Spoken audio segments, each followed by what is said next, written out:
Ça fait partie de toutes les améliorations qu'on met en place pour le confort des clients dans la gare. Donc le sol résine, pourquoi de la résine? Parce que c'est très facile à nettoyer pour nous, c'est antidérapant, c'est très résistant pour qu'on ait une gare qui soit très nette. Et à l'inverse, on va mettre des sols bambou de l'autre côté qui donneront une impression beaucoup plus chaleureuse, qui se nettoie aussi très très bien, pour que les clients qui sont dans les zones des alcôves confortables se sentent au chaud et en confort. Fini les simples sièges où on s'assoit, on est mal assis, il y aura toute une gamme différente avec des tables hautes, des tables basses, des grands sièges, des petits sièges, des alcôves où on peut être au chaud avec un sol qui est chauffant pour que chaque client puisse trouver sa bulle de confort à l'intérieur de la gare de Lille-Europe. Lille-Europe avait justement ce double problème d'être une gare pas suffisamment vieille mais qui avait besoin d'une rénovation. Après Lille-Flandre, qui s'est terminée et pour laquelle nous allons terminer le quai transversal bientôt, il fallait que la gare de Lille-Europe, qui est un hub ouvert sur l'Europe, il fallait qu'il soit au niveau.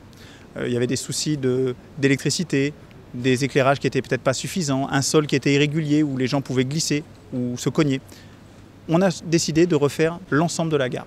Du Wi-Fi dans toute la gare, des prises USB, des prises pour recharger son ordinateur, son téléphone, etc., des prises de 120 volts. Ça fait une réponse à ce que les clients nous ont demandé quand on a fait des prototypes. Par exemple, de choisir l'emplacement de cette prise, plutôt entre les jambes que sur le côté, plutôt 2 prises qu'une.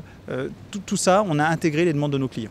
Une gare qui prend 30% de flux, il va falloir la gérer, donc on laisse plus de place aux clients et moins de surface au commerce pour mettre des services, mais laisser la place aux clients. On va traiter les circulations verticales. On est juste ici à l'endroit où vont être percés 2 nouveaux ascenseurs pour donner un accès PMR à la gare dans cette zone et permettre les remontées des quais de façon plus fluide. On va améliorer les services, création d'un pôle service, regroupement des services pour que le client soit toujours mieux accueilli dans cette gare.